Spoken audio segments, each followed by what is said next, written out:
আজকে আমরা গত ক্লাসের একটু রিভিউটা করে নিই, এরপরে আমরা আজকের যে মূল বিষয় সেখানে চলে যাব। আমাদের গত ক্লাসে আমরা যে সংজ্ঞা, প্রকারভেদ, বাফার দ্রবণের এগুলো আলোচনা করেছিলাম। ক্রিয়া কৌশল এটাও আমরা বলেছিলাম। এখন এই যে পিএইচ এবং পিওএইচ গণনার সমীকরণ প্রতিষ্ঠা, যেটা হেন্ডারসন হাসেলবাগ সমীকরণ, এইটা বাদ ছিল, অর্থাৎ এটা আমরা শুরু করি না। এটা আজকে আমরা আলোচনা করব, অর্থাৎ এই যে হেন্ডারসন হাসেলবাগ সমীকরণটা, এবং এটা হলো অম্লীয় বাফারের জন্য। আর একটা আছে পিওএইচ গণনার সমীকরণ, যেটা যে ক্ষারীয় বাফারের ক্ষেত্রে, সেটাও আমরা দেখব।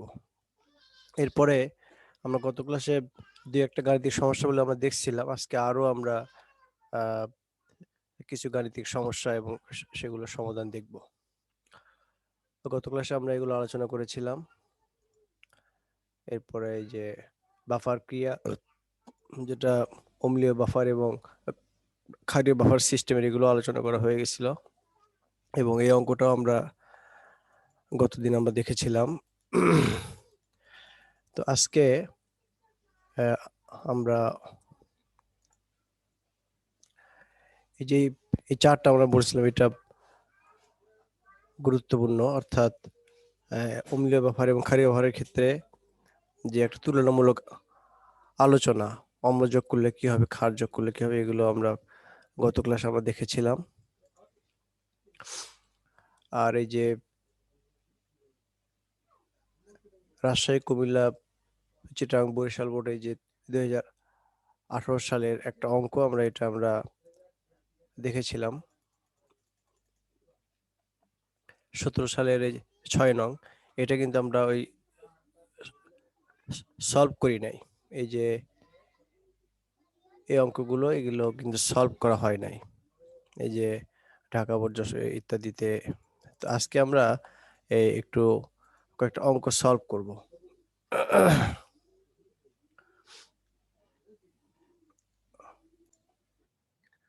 তো আমরা এই যে বাফার দ্রবণের এই বিষয়গুলো, এটাই আমরা স্লাইডে দেখালাম। তো এগুলো আমরা বলেছিলাম। ক্রিয়া কৌশল কি হবে এটা আমরা দেখাইছি। আজকে যেটা আমাদের মূল আলোচনার বিষয়, সেটা হলো যে এটা, এগুলো আলোচনা করা হয়ে গেছে প্রকারভেদ ইয়ে। এই যে হেন্ডারসন হাসেলবাগ সমীকরণ, পিএইচ গণনার সমীকরণ প্রতিষ্ঠা এবং পিওএইচ গণনার সমীকরণ প্রতিষ্ঠা, এই দুইটা বিষয় আজকে আমাদেরকে দেখতে হবে। তো আমরা একটু শুরু করি। তো পিএইচ গণনার ক্ষেত্রে যেটা করতে হবে, সেটা হলো যে প্রথমে একটা অম্লীয় বাফার সিস্টেম ইয়ে করতে হবে, অম্লীয় বাফার সিস্টেম চিন্তা করতে হবে। তো আমরা এই যে এরকম একটা অম্লীয় বাফার, এই যে সোডিয়াম অ্যাসিটেট, এটা কিন্তু একমুখী। হ্যাঁ, এটা কিন্তু একমুখী, চিহ্নটা হবে কিন্তু এই যে একমুখী, কারণ এটা হলো লবণ, আর এটা হলো যে এই যে অ্যাসিটিক অ্যাসিড, সুতরাং এটা হবে উভমুখী। আচ্ছা, অনুরূপভাবে এখানেও তাই, এটা হলো একমুখী, এই যে এটা হলো একমুখী, এটা হবে উভমুখী। অম্লটা, অম্লের বিয়োজন এবং যে দুর্বল অম্ল এবং যে দুর্বল ক্ষার, দুইটার বিয়োজন হবে উভমুখী। আর এই যে লবণটা, এই যে এটা হলো লবণ, এই যে সোডিয়াম আছে, এই যে হ্যালাইড আছে, সুতরাং এই লবণগুলোর বিয়োজনটা হবে একমুখী। আচ্ছা, এখন আমরা একটা করে আসি। প্রথমে আমরা এই যে পিএইচ গণনার সমীকরণটা আমরা একটু দেখি, যে 1 নং বিক্রিয়ার ক্ষেত্রে, এই যে 1 নং বিক্রিয়ার ক্ষেত্রে, এই যে 1 নং এটা কে এ, কে এটা হলো এই কে এটা হলো অ্যাসিডের বিয়োজন ধ্রুবক। তাহলে এটা হবে যে এই যে উৎপাদের, এই যে অ্যাসিডেট আয়ন, এই যে এটা অ্যাসিডেট আয়ন এবং এই যে প্রোটন, এটা ঘনমাত্রা ডিভাইডেড বাই উৎপাদের ঘনমাত্রার গুণফল ডিভাইডেড বাই বিক্রিয়কের। 2 নং বিক্রিয়ার ক্ষেত্রে, 1 নং না, এটা হলো 2 নং বিক্রিয়ার ক্ষেত্রে। আচ্ছা, এখন কারণ এটা হলো অম্লের বিয়োজন ধ্রুবক, কে এটা হলো এই যে এটা এভাবে খেয়াল রাখতে হবে যে এই যে কে এ, এটা হলো অ্যাসিড, অ্যাসিড অ্যাসিডের বিয়োজন ধ্রুবক, ডিসোসিয়েশন কনস্ট্যান্ট। অ্যাসিডের ডিসোসিয়েশন কনস্ট্যান্ট, এই dissociation constant car, of acid, of acid.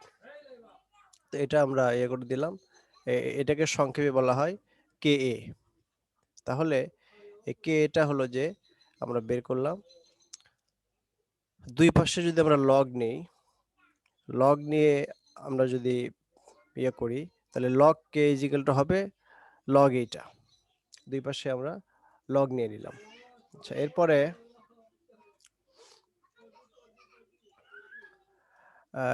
এরপরে আমরা এই যে এই লগ, এটাকে আমরা ইয়ে করব, ভাঙবো। তাহলে যে যেহেতু ভাগ আছে সুতরাং এটা মাঝখানে বিয়োগ হয়ে যাবে, তাহলে লগ এই যে আমরা সেকেন্ড ব্র্যাকেটে রাখলাম, এই যে মাইনাসটা এই যে এইটা হলো এই যে এখানে যে এই যে এইটা নিচে এটা আছে ভাগ, এই জন্য এটা হলো মাইনাস, মাইনাস লগ এইটা। তাহলে ইজ ইকুয়াল টু হবে এই যে এখানে এই যে এই অংশটুকু, এটা আমরা একটু অন্য কালার ইউজ করি, এই যে এটা এতটুকু আছে গুণ হিসেবে। তাহলে লগের নিয়ম অনুযায়ী লগ এক্স ইন্টু ওয়াই, অর্থাৎ এই যে এটা হবে এটা হবে এরকম, লগ লগ এই আমরা যদি লিখি এখানে log X into Y is equal to হবে log X plus log log Y. আর যদি এরকম হয় যে log log of X divided by Y, এটা ইজ ইকাল টু হবে log of X minus log of Y, এটা হলো নিয়ম। তাহলে এটা হলো লগের সূত্রের নিয়ম। তাহলে এটা অনুযায়ী আমরা যদি এটা যদি বিয়োগ করি তাহলে এই যে এটা হলো এই যে গুণ আছে যেহেতু এই জন্য এটা প্লাস হলো, তাহলে লগ এটা মাইনাস এত। এখন যদি আমরা দুই পাশেই মাইনাস দিয়ে গুণ করি তাহলে কি হবে, তাহলে এই যে উভয় পাশে মাইনাস দিয়ে আমরা গুণ করলাম, এখানে যদি আমরা একটু লিখে নেই,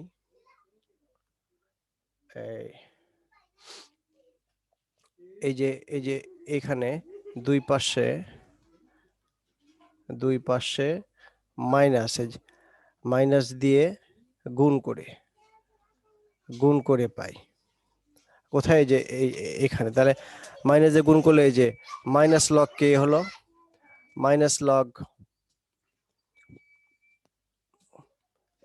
এই এখানে এটা আমরা এটাকে এই পাশে নিয়ে আসছি, অর্থাৎ এই যে লগ ওইস মাইনাস এইটাকে যদি আমরা মাইনাস দিয়ে গুণ করি তাহলে কি হয়, এটা যেহেতু ডান পাশে ছিল, আচ্ছা এখানে এটা দুই পাশে গুণ না, এখানে আমরা আগে গুণ করি নাই, এটা আমরা একটু ইয়ে করে দিলাম, মুছে দিলাম, এটা জাস্ট পার্শ্ব পরিবর্তন করা হলো। অর্থাৎ এটা ছিল এই যে এটা ছিল এই যে লগইস, এই যে এটা হলো আমাদের সমান চিহ্ন, তাহলে এটাকে আমরা এটা ছিল সমান চিহ্নের ডান দিকে, আমরা এটাকে নিয়ে আসলাম সমান চিহ্নের বাম দিকে, অর্থাৎ এটা ছিল এই যে সমান চিহ্নের ডান দিকে, আমরা এটাকে নিয়ে গেলাম সমান চিহ্নের বাম দিকে, তাহলে অবভিয়াসলি এখানে একটা মাইনাস হবে, তাহলে সেই মাইনাসটা এই যে এইটা, আর বাদ বাকি যা আছে সেগুলো এই যে লগ কে ছিল বাম দিকে, তাহলে এটাকে আমরা যে এই পাশে নিয়ে এসে তাহলে এখানেও একটা এই যে এটা ছিল বাম দিকে আমরা এটাকে নিয়ে আসলাম এই যে ডান দিকে সমান চিহ্ন, তাহলে এখানেও একটা মাইনাস চিহ্ন হলো, তাহলে minus log k plus log এই যে যা ছিল তাই, এগুলো সমান চিহ্নের ডান দিকে ছিল, এই যে প্লাস, এটা হলো মাইনাস। তাহলে এই যে আমাদের এখানে আমরা যেগুলো সব মুছে দেই, তাহলে আমরা লিখতে পারবো যে এই যে মাইনাস লগ ওএইচ মাইনাস, এইটাই হলো আসলে পিওএইচ।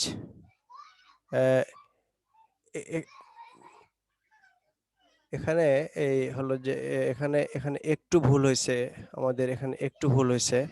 এখানে লগ ওএইচ মাইনাস দেখা যাচ্ছে, এটা আসলে লগ ওএইচ মাইনাস না, এটা হলো লগ এইচ প্লাস, কারণ এখানে কিন্তু কোনো ওএইচ নাই। এটা হবে এটা হবে H plus, log H plus, এটাও হবে লগ, এটা হবে লগ এইচ প্লাস। আচ্ছা, এইটাই, বাকি সব কিছু ঠিকই আছে।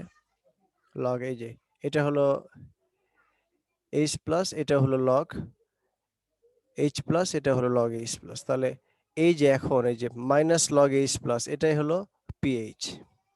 তাহলে ইজিক্যাল টু মাইনাস লগ কে হবে পিকে, কারণ আমাদের সূত্র মতে মাইনাস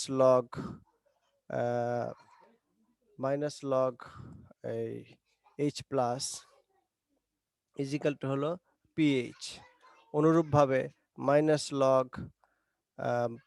কে ইজিক্যাল টু হলো পি অফ কে, অর্থাৎ মাইনাস লগ দিয়ে যা থাকবে ইজিক্যাল টু হবে পিউজেন্ট অফ সেইটা। পিতে হলো পিউজেন্ট, এটা বলা হয় না, P is equal to P for pungent. Pungent pungent মানে হলো এটা ইন্টেন্সিটি, বা তীব্রতা, কতটা শক্তিশালী আর কি।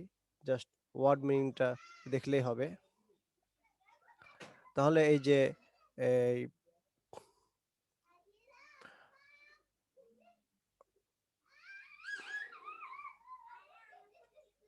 আচ্ছা, তাহলে এইভাবে আমাদের সমীকরণটা এই পর্যন্ত আসলো। এরপরে এরপরে এই যে pH is equal to pK plus log, এই যে অ্যাসিটেট আয়ন, এইটা হলো আসলে কি? এটা হলো আসলে লবণ। কেন? এই যে আমাদের যদি এখানে আসি যে এই যে অ্যাসিটেট আয়ন, এই যে এখানেও অ্যাসিটেট আয়ন, এখানেও অ্যাসিটেট আয়ন, তো এটা যদি অম্ল হয় তাহলে এটা হলো তার এই যে এটা হলো দুর্বল অম্ল, দুর্বল অম্ল। তো এটা বিয়োজিত হয়ে এই যে অ্যাসিটেট আয়ন হয়। তো তো এইটা হলো যে আমরা এটাকে বলতেছি হলো যে অ্যাসিটেট আয়নের যে ঘনমাত্রা, যেহেতু এই যে এইটা অ্যাসিডিক অ্যাসিডটা এটা খুবই অল্প পরিমাণে বিয়োজিত হয়, সুতরাং এই দ্রবণের মধ্যে যে এই যে অ্যাসিটেট আয়নটা আছে, সে আয়নের যে ঘনমাত্রার যে কন্ট্রিবিউশন বা অবদান, সেটা মূলত এই লবণ থেকে আসে, কারণ এটা খুবই অল্প পরিমাণে বিয়োজিত হয়। আর এই যে লবণটা, এটা সম্পূর্ণরূপে 100% বিয়োজিত হয়, এই যে একমুখী চিহ্ন। সুতরাং এই অ্যাসিটেট আয়নের যে ঘনমাত্রা, এটা আসে মূলত লবণ থেকে। এই জন্য আমরা এই অ্যাসিটেট আয়নের যে ঘনমাত্রা, এটাকে আমরা লবণের ঘনমাত্রার ইকুইভ্যালেন্ট আমরা ধরি। ইজিক্যাল টু হলো এটা ক্ষারের ঘনমাত্রা। কেন ক্ষার? যে এই যে এটা যদি দুর্বল অম্ল হয়, তাহলে এই অম্লের অনুবন্ধী ক্ষার হলো এই যে এটা, এটা হলো এই অম্লের অনুবন্ধী ক্ষার। আর যেহেতু এই অ্যাসিডেট আয়নটা মূলত আমাদের এই বাফার সিস্টেমে, অম্লীয় বাফার সিস্টেমে এই অ্যাসিডেট আয়নের যে ঘনমাত্রাটা, এটা মূলত আসে লবণ থেকে, সেই হেতু এই অ্যাসিডেট আয়নের ঘনমাত্রাকে লবণের ঘনমাত্রা হিসেবে রিপ্রেজেন্ট করা হয়। তাহলে আমরা যদি এটা মানটা বসায় দিই, তাহলে আমরা পাই pH equal to pK plus log লবণ বাই অম্ল। হ্যাঁ, তো এইটাকেই, যেহেতু এই লবণের ঘনমাত্রা ইজ ইকুয়াল টু ক্ষারের ঘনমাত্রা, কেন ক্ষার? যে এটা যদি অম্ল হয় তাহলে এটা হলো তার অনুবন্ধী ক্ষার। তাহলে আমরা একটু জাস্ট যদি আমরা লিখি যে এটা হলো অম্ল আর এটা হলো তার অনুবন্ধী অনুবন্ধী ক্ষার, এই যে এটা। এই জন্যই এই অম্লের ঘনমাত্রা, এই জন্যই এই অম্লের ঘনমাত্রা যে এইটা ইজিক্যাল টু হলো ক্ষারের ঘনমাত্রা। সুতরাং লেখা যায় যে pH is equal pK plus log ক্ষার বাই লবণ। তাহলে এই দুইটার যে কোনোটাই কিন্তু আমাদের ইয়ে হবে, আমাদের যে কোনোভাবেই এই এক্সপ্রেশনটা লেখা যাবে, হেন্ডারসন হাসেলবাগ সমীকরণ। আচ্ছা, এরপরে আমরা হলো যে এর পরের ইয়েতে চলে যাই, এর পরের ইয়েতে চলে যাই,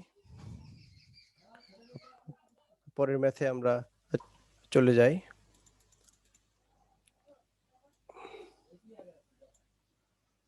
এই যে এটা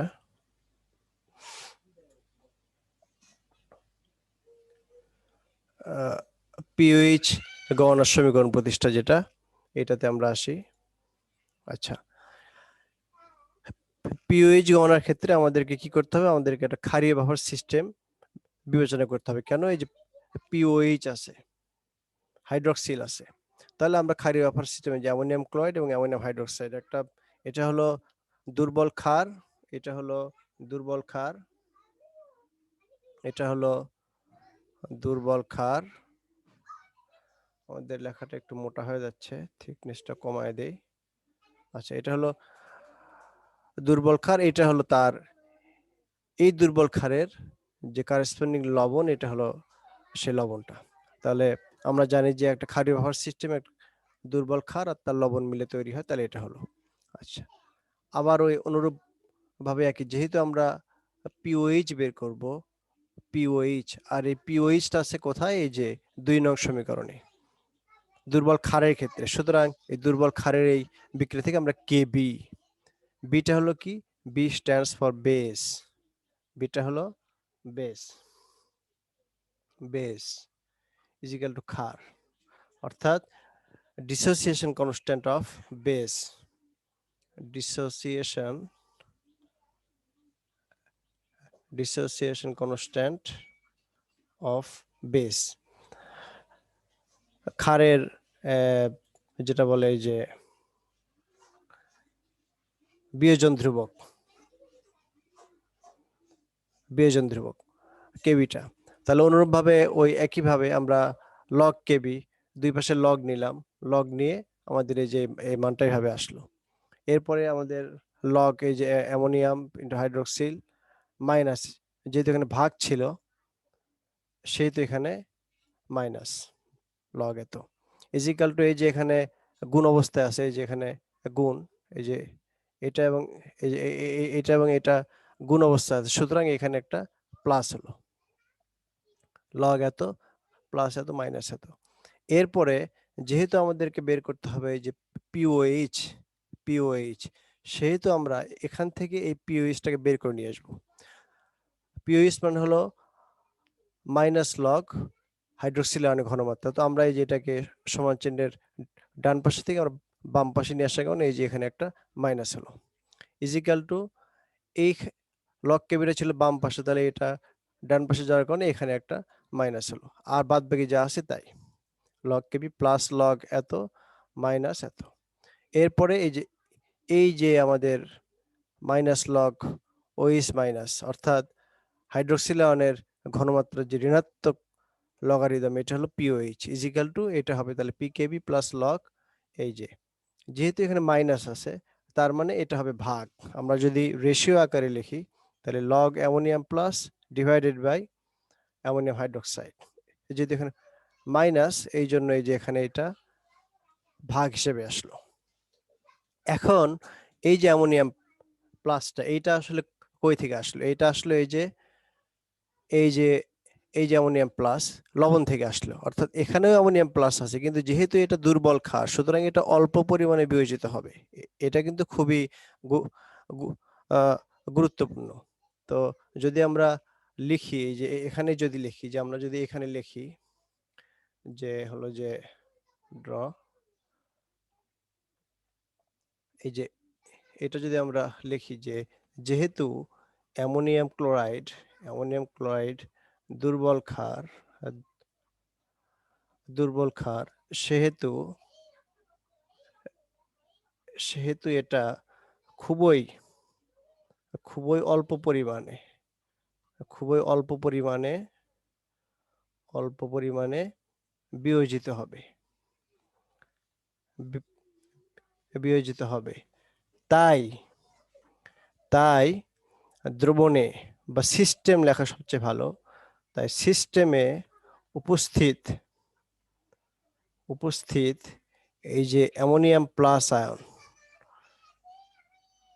বা এটাকে আমরা এইটা অ্যামোনিয়াম প্লাস আয়নের যে ঘনমাত্রা, এইটা উপস্থিত এত মূলত মূলত লবণ লবণ হতে লবণ হতে আসে আসে সেই হেতু এই অ্যামোনিয়াম প্লাসের ঘনমাত্রা ইজিক্যাল টু হলো লবণের ঘনমাত্রা। আর যেহেতু এই এইটা কেন, এই অম্লটা কেন, এই যে এটা কি, যে যেহেতু এই যে লবণটা, এই যে লবণটা যেহেতু এটা ক্ষার, এই যে এটা হলো দুর্বল ক্ষার, সুতরাং এটা যেহেতু দুর্বল ক্ষার, সুতরাং এইটা বিয়োজিত হলে এটা হবে তার অনুবন্ধী অম্ল। এটা হলো যে ওই যে অনুবন্ধী অম্ল ক্ষারের যে ধারণা, সেখান থেকে এটা হলো তার অনুবন্ধী অম্ল। সুতরাং আমরা এই যে লবণের ঘনমাত্রা আমরা লিখতে পারি অম্লের ঘনমাত্রা, অর্থাৎ অনুবন্ধী অম্ল। এটা আসলে অনুবন্ধী এটা হলো অনুবন্ধী অম্ল। তাহলে আমরা এটাকে এখন আমরা দুইভাবে লিখতে পারি, যে আমরা হচ্ছে যে এই যে উপরে এটা হলো লবণ, এই যে লবণ, এই যে লবণটা, এইটা হলো যে নিচে আসলো কেন, এই যে এই যে এই লবণটা, অথবা আমরা এখানে একটু ভুল হয়েছে, এটা লবণ হবে না, এটা হবে আমাদের এটা প্রিন্টিং এ হয়েছে, এটা লবণ বাই ক্ষার হতে পারে, অথবা এটা হবে অম্ল বাই ক্ষার। অম্ল বাই ক্ষার, বা আমরা অন্য কালার দিয়েও আমরা একটু লিখতে পারি। এই এটা হবে এটা হবে অম্ল বাই ক্ষার, প্লাস লগ অম্ল বাই ক্ষার, লবণ বাই ক্ষার বা অম্ল বাই ক্ষার। আর এইখানে কি হলো, যে আমরা যেহেতু জানি যে pOH pH plus pOH is equal two 14, আমরা জানি যে pH pH plus pOH is equal two হলো 14। সুতরাং এই পিওএইচ হলো 14 মাইনাস পিএইচ। এই জন্য আমরা লিখলাম যে পিওএইচ ইজ ইকুয়াল টু হলো 14 মাইনাস পিএইচ, 14 মাইনাস পিএইচ। তো এখানে আমরা এই দুইটা লিখতে পারি, যে হলো যে, তো এখানে আমরা লিখছি pH minus 14, pH minus 14 is equal two হবে মাইনাস পিওএইচ হবে, তো এখানে আমরা এখানে একটু হয়েছে, এখানে এটা আমরা যদি এভাবে না লিখি, আমরা এখানে লিখবো যে এটা হলো 14 minus pH, 14 minus pH, pOH is equal two হলো এটা ইজ ইকুয়াল টু আমরা লিখবো এই যে পিকেবি এটা। তো এরপরে আমাদেরকে যেটা করতে হবে, সেটা হলো যে আমরা কিন্তু আসলে আমরা আগেই বলছিলাম যে পিএইচ এর মানটা আমরা কিন্তু বের করতে চাই। তো সেই ক্ষেত্রে আমরা এই পিএইচ ইজ ইকুয়াল টু এটাও রাখতে পারি। আর যদি আমরা পিএইচ হিসাব করতে চাই, তাহলে সেক্ষেত্রে এই যে আমাদের এরকম লিখতে হবে, এরপরে আমরা এখানে মাইনাস দিয়ে গুণ করে দেব।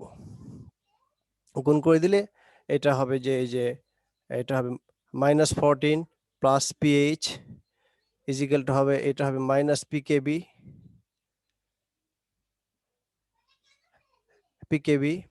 আর হচ্ছে যে এটা হবে মাইনাস লগ লবণ বাই ক্ষার।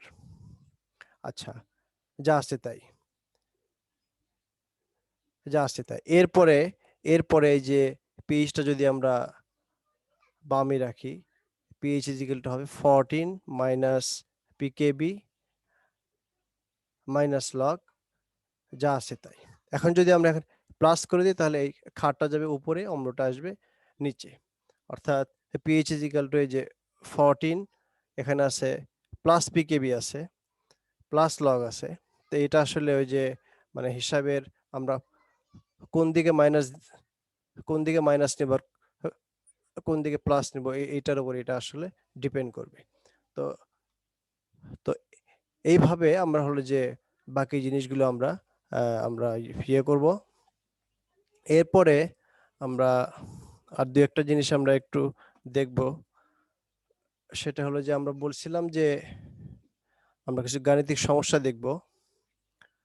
তো এই গাণিতিক সমস্যাগুলো আমরা একটু নেক্সট পরের ক্লাসে আমরা আশা করি আমরা ইয়ে করব ইনশাল্লাহ, আলোচনা করব। আজকে এই এই যে আমাদের হ্যান্ডারসন হাসেলবাগ যে আমাদের সমীকরণটা, এটা পর্যন্ত আমাদের থাক। এ পরবর্তী ক্লাসে আমরা এই আরো কিছু ম্যাথ নিয়ে আমরা ইনশাল্লাহ আলোচনা করব। তো আজকে এ পর্যন্তই, সবাইকে ধন্যবাদ।